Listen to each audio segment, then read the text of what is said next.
nerds, nerds, nerds, nerds, nerds, nerds, nerds, nerds.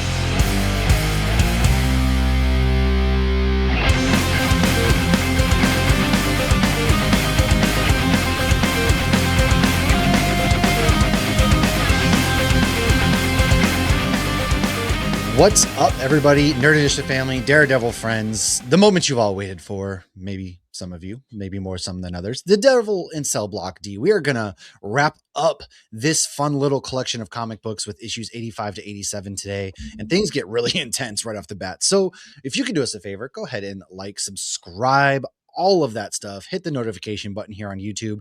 Never miss an episode from the Nerd Initiative team because we've got your boys content, the boys show, I should say. And then Megan's breaking down trailers. Chris is out there rocking movies. Sean's even been doing a little fun things with TTRPG, but on nerdinitiative.com, we also have a lot of fun stuff. So wherever you get it, come find Nerd Initiative, subscribe. Daredevil, Man Without Fear Mondays, every single Monday covering a new Daredevil run. And if you want to vote on one, by all means, vote on one. So without further ado, I'm Matt, your editor-in-chief. I got Megan, as always, with me. Megan, how's it going? It's going beautifully. Hello. Sean, who is one of our beautiful, beautiful comic book reviewers out there. Sean, what's up, my friend? What's up, guys? Well, let's talk about this. I mean, we've been building to this moment in the Devil in Cell Block D. Matt is unleashed. He's kind of unhinged. Fisk is now in Gen Pop. The Punisher, when we left off, has brought himself in, and then Bullseye's just chilling, you know, in his little cell as well. But as things are getting ready to come to a head, decisions are going to have to be made.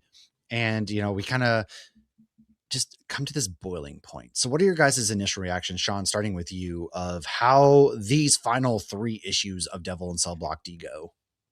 Yeah, I've said it before as we've done this kind of arc. This is one of my top 3 arcs for Daredevil. I just love what it means, what it represents, and kind of for me, this is really a reset of the status quo for what Matt is from this point going forward in the Daredevil stories. So I loved it. I love the inclusion of Frank Castle. Frank basically pissed off that someone would dare get involved in violence without inviting him, so he invites himself. He really okay, but he does that, and it's almost like a little bit of an older brother mentality too. With right. He's like, "Listen, Matt, I knew you aren't going to have all the fun without me, first of all, but also nobody's going to mess with you unless it's me. All right." Right. Yeah. Basically, Frank's out here reading the newspapers and going, "Huh, that sounds fun. Time to get arrested," and then ends up in there with Matt having lunch. And but that also, you know, that's a good setup for kind of how far Matt has been pushed, right? And how far he's changed, because Frank beats the crap out of that guy, and the guard asked Matt who did it. Nope, he fell. Matt's like, "I didn't see nothing, man. I'm blind." Like, yeah, this whole conversation while they're sitting down, Frank's going, "I've seen you creating a wave of violence. Excuse me? I'm kind of missing out on this." You know, Megan, what's your take on old Punisher getting a little FOMO here? I was literally about to say the fact that Frank got FOMO and then was like, I want to come. He's eating at a diner. He has some good food, got his coffee. He's like, "Now, wait a second. How dare they without me?" But then, like, towards the end of the story, you realize, like, Frank had to be there. And we'll get over to that part at one point. But it's like, okay, Frank, okay, like, you made your mark and it was perfect. Yeah, absolutely. You know, Frank breaks the guy's arm, beats him down. Matt goes, "Officer, I'm blind. I didn't see a thing. Craziest thing happened." But more than that, I mean, there's this big whole thing going on because we have some of the Carlos there decides, "Hey, man, I'll give you this shank for free. You want it anyway? I'll even make you a Christmas tree, because then you'll pull Fisk's intestines out on the house, of course." And we see Matt, you know, the night before he gets invited to the yard to meet with Fisk, who's now in Gen Pop. Everyone's kind of there. Really cool artwork moments, though, while Matt's eating, is he just, like, you see a crowded room, but then he says, "It's just the 2 of us here," and everybody else disappears. And I thought that was a really cool moment that really establishes, and just, you feel their relationship and the intensity in the room. There's a lot of good use of shading in this run. And Megan makes fun of me sometimes because I'm so big on the art in comics. I don't make fun of it. It's just so funny because I'll see a comic that I'm like, it was all right, but the art, I'm like, This is for Sean because he Yeah. loved that. I love that. I do love But, like, the art. it's funny It's one of my to me. favorite things about you and what Yeah. you're looking at because everybody looks at something different, and you Right. like. I love that you pick up on these things. Yeah. I love the art, and one of the things I love about this entire run is just the use of shading. Like the coloring is perfect, but the shading and points where you see those kind of half-faced, or like you talked about, like, hey, it's just kind of, when they're having the conversation about what does Fisk call them, royalty in a sea of trash or something like that. Yeah. Um, Yeah. and so you have those kind of like zoomed out conversations, but even the shift from the Bendis run to this, it feels a little bit grittier. The art feels a little bit less polished intentionally because Yeah. it kind of matches the setting. I mean, you're in Rikers. It absolutely Right. does. And this is also a time where Matt's really spiraling. You've never really seen him in this way. And so the morning of, he talks about, he picks up the shank, the knife, and he puts it in his pockets and he's holding it. And he goes out there and he's talking to Fisk, and Fisk knows he has it. He's like, come on, bro. Are you going to use that thing or not? And then, Matt just kind of puts him against the wall and he's like, bro, it wasn't me. Like, we can work together. And then we get a little bit of Hammerhead. Everybody's kind of paid off the cops. The plan is to start a riot, and this riot's going to essentially kill Fisk, and it's going to kill Murdoch. But unfortunately, before things kick off, somebody pays a visit to old Matt Murdoch in jail, and it is Mila. And there's this moment here where Matt's trying to get out of here. What are you doing? Like, get the heck out of here. It's not safe for you, because he knows what's coming. Everybody's silent. Everybody's murmuring. Like, what are you doing? She goes, Matt, I just love you. Like, what for you, Megan, this visit, like, did it feel almost like a final if I can talk, a final conversation between these two? Kind of, but the whole time I was like, well, I thought two things. One, that makes no sense, this situation, but also what jail is allowing them prisoners to have glasses? But anyways, also I She's was like, blind. well, he's blind, but like They're you both can't- blind. you But can't also, do yeah, this, he could also you be know? stabbing people if they break his Yeah. glasses. But that's fine, whatever. I was like, girl, why are you here? Why are you dumb? And then Becky's like, I'm sorry, I didn't think. I'm like, you're supposed to be representing him. Don't ever say that again. What are you doing? you're darn right you didn't think. But also, hey, you're kind of my lawyer. I need you to think. That's your job right now. Right. And it's like, there's bigger things going on than Mila saying, oh, but I miss you. Girl, read the room. She can't. She's blind. Dog, Foggy died 2 days ago. What are we doing? In that chair. Foggy In died that chair. well, Matt even says, like, it was the same exact spot that you're sitting in right now. Right. And he goes, you have to leave. And so Matt's stalling as Becky and Mila are leaving. He hears them leave. And that's when just basically hell breaks loose. Matt ends up running into the warden and goes, hey, dude, they're going to come kill you.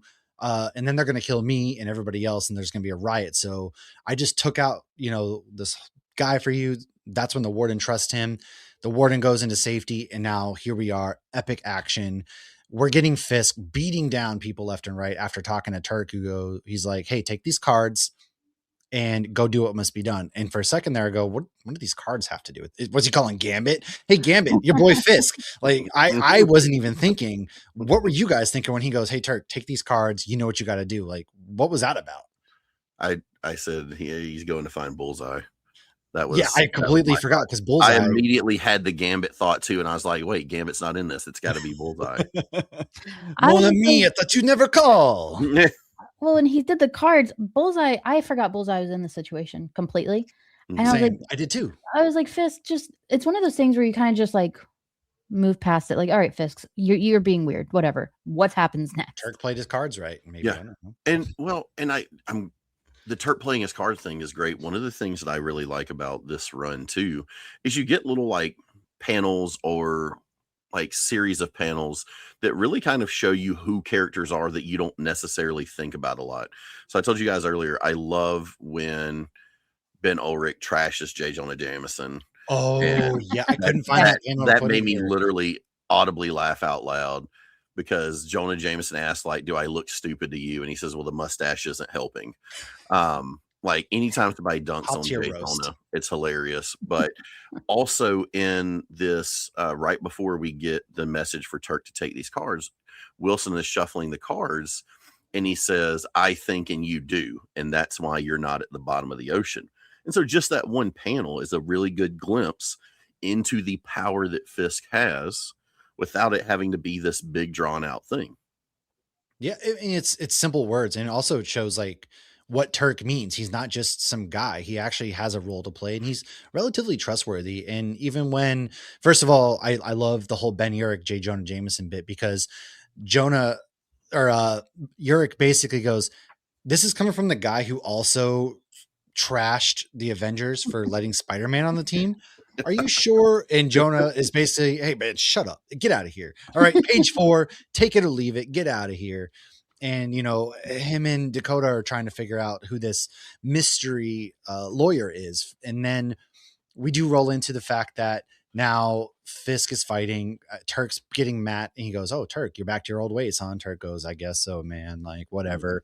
But it leads to a really cool moment in this comic book. Yeah. And it is Fisk and Matt just beating dudes to a pulp. Like, I don't know about you guys, but this got me wicked hyped. What was going through your minds as Fisk and Murdoch, like the two unlikely duo of just fighting their way through this prison as hundreds of people are coming at them? The first thing I thought was like, oh, to see Charlie Cox and Vincent D'Onofrio do this in live action together. I think that's what we're going to get. Oh my God. Yeah, that would probably be the biggest wet dream for a nerd like me, is seeing those two side by side fighting. And we get D'Onofrio and Cox, bearded up in the jail. Toot my own horn. I said when we did our first episode Daredevil review, I thought the season would end with kind of some sort of combination of the gang war arc with Luke Cage as mayor, as well as Devil and Cellblock D, and with all the leaks and stuff like that, it seems like we might be heading that way. But this is some of the best starting art. So issue 86, when we start getting into the actual kind of these guys running the gauntlet of the damned, if you will, running through all of these people who are there, that great arc. But it's also the thing that I really like about what Brubaker did here is it's not what he said, it's what's implied through the art. This whole arc is about Matt kind of breaking down what he believes and who he is to his most basic response levels.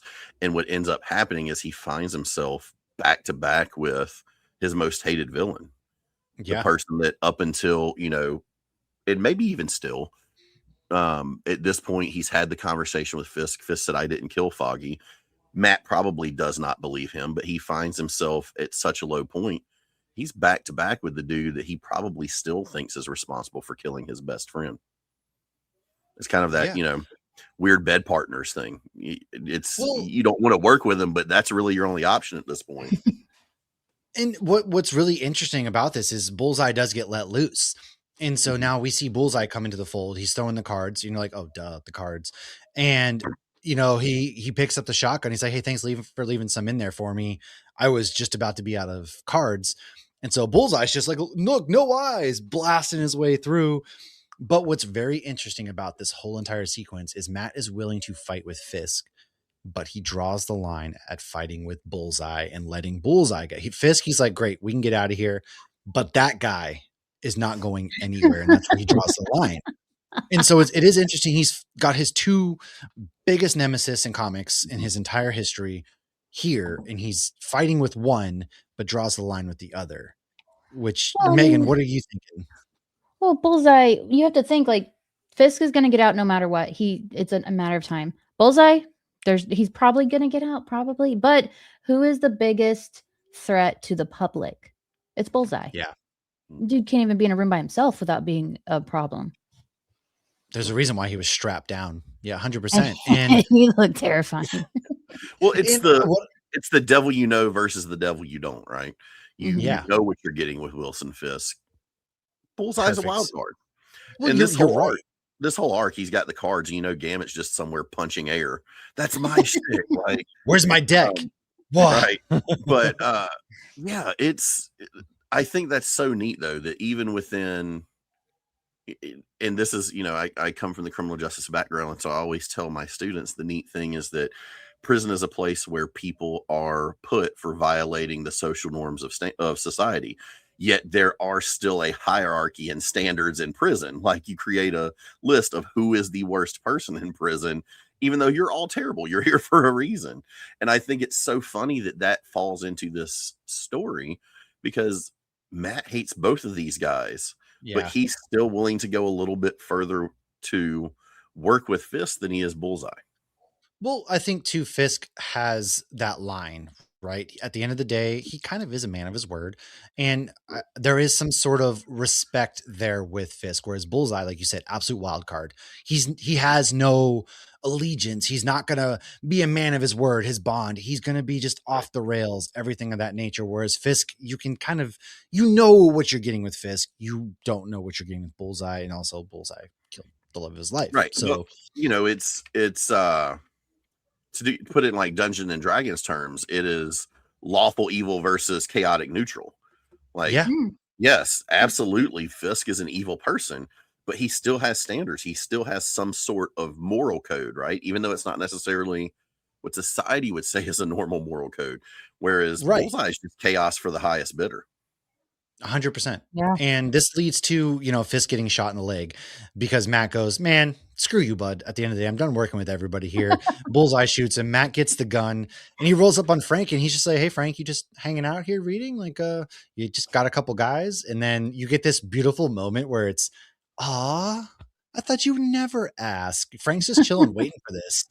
And it leads to a great moment of Frank now going to get Matt out of jail. That was hilarious. As much as Megan wants the Charlie Cox, Vincent D'Onofrio fight, I literally want Charlie Cox to just stroll past a jail cell with a shotgun in hand to find John Barenthal just reading whatever he's gotten from the prison library at the time. He's reading like To Kill a Mockingbird or something like that. Some sort of classic that's obviously in terrible condition because it's a hand-me-down to the prison library. The fact that Frank Castle got FOMO, invited himself to the prom, and then waited for the prom king to ask him to dance. He did. He let Matt run the whole thing. He was just there just basically to protect Matt. But he goes, oh, he doesn't need help. All right, we're good. Right.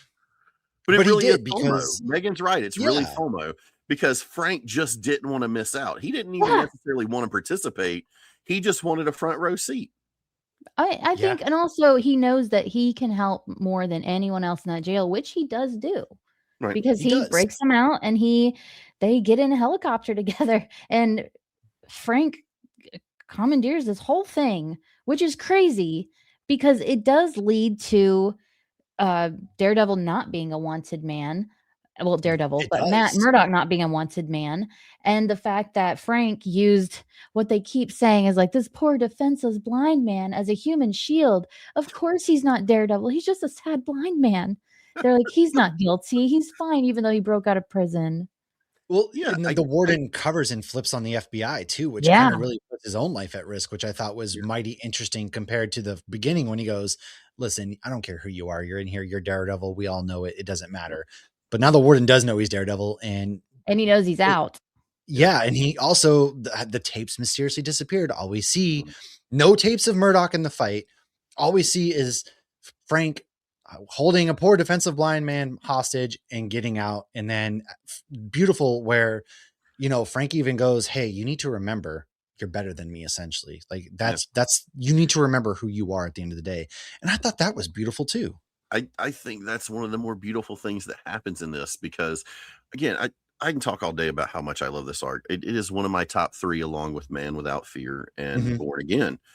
But one of the things I love it is just the character development. And you see Frank acknowledging Frank knows he's not a good person, but Frank, whether he will admit it or not, has a soft spot for Matt. And as much as he pushes Matt, he does not want Matt to become who he is. There's that begrudging level of respect. I don't love it. I think, I knock them down, they stay down, you knock them down, they get back up type thing. But there's still that begrudging level of respect because Matt is kind of what Frank wishes he could be in a sense, because he's still suffered, but he's not burdened the way Frank is. And so I think Frank sees that and sees a chance to help Matt out and be like, oh yeah, you're just the poor little blind man. I don't think it's that he wishes he was Matt Murdock. I think he sees himself in Matt Murdock and says, if all that stuff happened, if my family wasn't murdered, if everything bad didn't happen, I would be you. You would be who I would want to be, but my life took a different turn. So I think there's a mutual respect there from Frank in particular. That's like, I get what he's doing. I understand it. It's not what I'm doing. I'm cool with just taking off everyone's head. I don't care. But I get why he's doing it because that could have been me. Yeah, that's what I say. What I love so much about the two of them. Sorry, I don't think it's that he wants to be Matt. I think he can see himself in Matt and can also see Matt being him. And he wants to make sure that there's not another him. Well, I mean, Frank feels like he's truly too far gone. He's not worthy of anything, right? Then, he goes, just don't hurt anybody. And he goes, you're still predictable. And so not everything's changed. There's that kind of funny moment there again. But, Frank just is a guy who, hey, I've done some really bad stuff. My family's gone. I'm too far gone. You're not. He's never going to admit it, but you're right. There's a mutual respect between the two of them, and what they do, they just have different paths. And at the end, they are respectable guys. They're in it for the ultimate goal of ridding the world of bad guys. They just have two different paths of getting there. And someone said, I was talking to a friend one time, and he told me, to this day, it's still like one of the most moments I've ever had in comics. And they said, we ended up with a Marvel universe where, despite everything and despite all of his flaws, somehow Frank Castle is the most well-adjusted member of the Marvel universe. He is. Because whether you love him, hate him, agree with him, whatever, he sees things the way they are. He does not see things through rose-colored glasses. And he's his fingers on the pulse. He knows exactly what's going on. Even if you don't like his methods, he's adjusted. He's not seeing things like Matt does through, rose-colored glasses, or he doesn't have superpowers. He just is what he is. And that's crazy in a universe where we have all of these superpowered beings, that Frank's kind of the one who, I guess, probably needs therapy, but also would probably benefit from it the least, because he is very self-aware. Very much so, which makes, brings us to this next point, Megan. So we still have this mystical Daredevil out there on the loose. We're not really sure who he is. He's got a voice recorder. He's commentating his own life of what he's doing. Walk us through this whole, what's going on with this other Daredevil out there. Well, as we all know, if we've listened to this episode or the prior episode, there is another Daredevil on the loose, and everyone is shook, but the people in jail are like, yeah, right. Daredevil's with us. Don't start. And we all knew who it was. But if you've never checked out the comic and this is your first time, you're like, why is his fist glowing though? So who is this guy? So it's because he didn't say the immortal, Danny, Yeah, it's the Iron Fist. Matt Murdock rolls up on this other Daredevil and takes him a little too long to figure it out for my liking. Personally. Well, because he goes, wow, he has really great martial arts skills, but he's not using the billy clubs. Idiot. But I would be able to tell one of your voices in a mask. Do you know what I mean? Yeah, that's always the thing with me. Yeah. But Matt's very good about Superman thing, though, right? So. How does this dude just put on glasses and suddenly people don't know? Because they're hypno glasses. They're hypno glasses. Yeah, and that one's been retconned. But I mean, just in general, how do you not know Matt Murdock is? I don't know. Look, I don't know. How do you not tell Bruce Wayne's bottom half of his face? There's some things are just. I think I'd be able to tell that. Some things are just how they are. Okay. We need a Marvels with Megan as the main character. What would life be like with Megan on the day-to-day street level? Hey, aren't you? All of them. I'm like, ha, stop. I'd be getting, she's out there getting herself put in, scenarios where she gets caught just to be like. Oh, wait, I would be off so quick because I would be on the internet, the conspiracy theorists. Like, I was just about to say, Megan would be the one with the forum talking about this is on Reddit. Hydra would have taken me out a long Matt time Murdock ago. is Daredevil. People, wake up. Like, Hydra would have taken me out a long time ago because I know too much. It's the vigilante report instead of the BB report. We got her out there in the vigilante report. So, but yeah, it is, at the end of the day, it's the immortal Iron Fist, Daniel Rand, who's just like, hey man, I was just trying to help out here, working with Foggy. Like, my bad, bro. They all end up meeting with, Ben and Dakota in the apartment of this guy, Lennox, and he's been gone. And so this leads to Matt being like, I gotta go travel. Hey, let's get my passport. We're going on a traveling adventure. And he breaks out. Our favorite character, Michael Murdock, baby, because there's nothing suspicious about that. Mike is back in the game at the airport, going on a trip. What?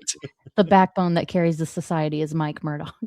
Murdock's back for reasons, but it was the whole issue 47 or 87 was so surprising. Like, all of that, the whole escaping, finding out who that is, seeing Daredevil just kind of had enough, and he, beats the crap out of Bullseye, like maims him and stuff like it was kind of, it felt like a little bit of the death of the Daredevil we knew before.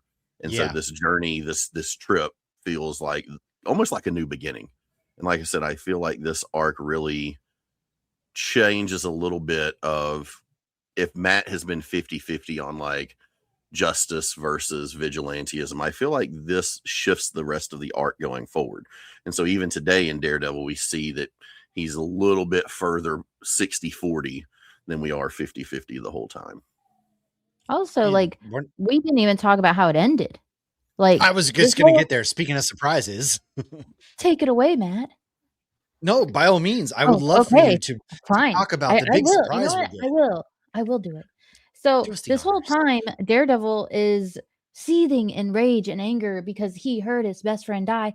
But turns out that's not how it is, folks. Dun, dun, dun.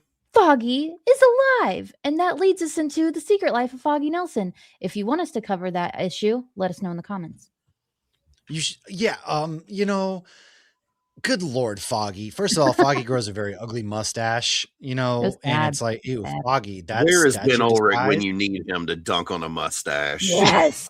Because it's very much like, ew, gross. Right. And then they're like, Mr. Nelson, we need to come back inside. Mustache. That's the thing. It's not even like a Tom Selleck good mustache. No. Mustaches in general aren't great, but it's a bad mustache. But it makes sense, because if I saw him in public, I would not want to look at him, so I would never know he's Foggy. It's up there, man. It is not. I don't think it's as bad as the Johnny Storm handlebar mustache that's going on. that I specifically reached out to Ryan North and asked him to deal with. He did. Yeah, I did. I reached out to Ryan North on social media and said, can we please fix that? And he said, yes, but anything he shaves off the face also disappears from his head. And then he will have a mustache shaped void on his head. I was like, Sean, what did you do? Sean, what did you do? Crazy. Is it Johnny Storm or is it Black Bolt? Who knows? I just, Matt is going through it. His best friend's dead. He's fighting with Fisk. He's everything just to find out that Foggy has his whole secret life somewhere. And, I never want to hear Foggy complain again about Matt being Daredevil for this reason. This is why any run ever, I'm like, no, I don't want to hear it, because Matt was rotting in jail during his trial. His best friend faked his death during his trial while his best friend is in jail, leaving it up to somebody who's never covered a trial before, let alone Matt had no idea. Like, you could have clued my guy in some capacity. No, Matt's over here sacrificing who he is at his core because you're dead. But oh wait, you're not actually dead. And that's why I want to hear Foggy complain probably again. Not the best time, but I'm out. Hey, I know your big trial's coming tomorrow, but peace. And just so never Foggy. No. Yeah, and Matt, it's so funny because I'm glad you brought that up, because that's something I don't think people who talk about Daredevil talk about a lot, or even enough, is the fact that we always, throughout the history of the character, no matter who's on the run, Foggy is kind of like this anchor, the center for why Matt does what he was. Not enough people talk about how there's a crap ton of issues that Matt has to deal with that are Foggy's fault. Like, Foggy is the anchor that brings him back in. But it's not all rainbows and sunshine. Like, Foggy is also a source of chaos in Matt's life as well. Yeah, we all know Megan loathes Karen. Well, true. I am probably the number one Foggy hater for this reason, because especially what he pulls on Matt here. And that's why Foggy's never getting rid of the allegations. I'm never going to let him let it down. And he whines and complains at every moment about Matt being Daredevil. And, oh, you didn't tell me. Megan and I were talking about The Man Without Fear, where Foggy is really sad, or you're supposed to feel bad for Foggy. And he's out there throwing the flowers in the trash. And I'm over here like Nelson from The Simpsons. Creep. No, I will probably I love show Foggy, because show Foggy is not comic Foggy. Comic Foggy is always written to be this annoying, sad piece of trash that just, woe is me, you're Daredevil, you didn't. Whereas, season 2 of Daredevil and on the Netflix, you actually, oh damn, like that's actually a really good point, Foggy. You make good points, and he still was ride or die no matter what. Yeah. But Comic Foggy's never getting rid of the allegations. I hate him so much. Comic Foggy is the dude who's the butt of the joke. Like, what do you call the guy who finishes last in his law school class? A lawyer. Yeah. Like, that's the Foggy in comics. It's the dude who's the tail end of the law school class and makes it everyone else's problem because he does never feel good enough. So yeah, 100%. And Foggy, just but that's where this arc does leave off, though. It does leave us to, and maybe we'll cover that again. Like Megan said, let us know what you want us to cover. You know, we started this idea of if people have a specific run they would love to know more about, by all means, let us know, whether it's on social media, in the comments of this episode. We will DMs, whatever it is, let us know. That's the best way to do it. Next week, our plan is to, what is our plan next week? Megan, why don't you let them know what run we're going to cover next week? We're going to talk about Erica Schultz, Daredevil, Unleash Hell, Red Band, and this is about the Lady Muse. We are going to talk all about it. Our boy Muse is back in a weird way. Yep. And I love it. I love having Muse back. You know, and it's always great getting Muse back. But again, the best way, if there's something else you guys want us to cover instead of that, let us know, or maybe we'll cover that the following week. As always, you can find all 3 of our comic book reviews every single Wednesday, dropping at 9 a.m. Eastern here on the website, but what if you don't remember the website? Well, right here, the QR code that I just placed above my head, you can scan that and it's going to take you right to the website where we've got everything for you. YouTube, go ahead, subscribe, hit the notification button. You will never miss our Daredevil Born Again Season 2 post shows, the boys post shows, our reviews. We've got 2 episodes of Daredevil Born Again left. And you know, it's winding down. Starting to wind down. It is winding down, but you know, the week after that we got Punisher, so you know we're going to be talking about it. Probably going to do a live roundtable, most likely, of the Punisher. And then before you know it, Spider-Man. So follow us for more. Guys, make sure you guys check out Megan and Sean's content. Their links are right here in the description of this episode. And as always, hey, it's Daredevil. Foggy's never beaten the allegations, but that's what we love about Matt Murdock and their relationship. So peace out, everybody.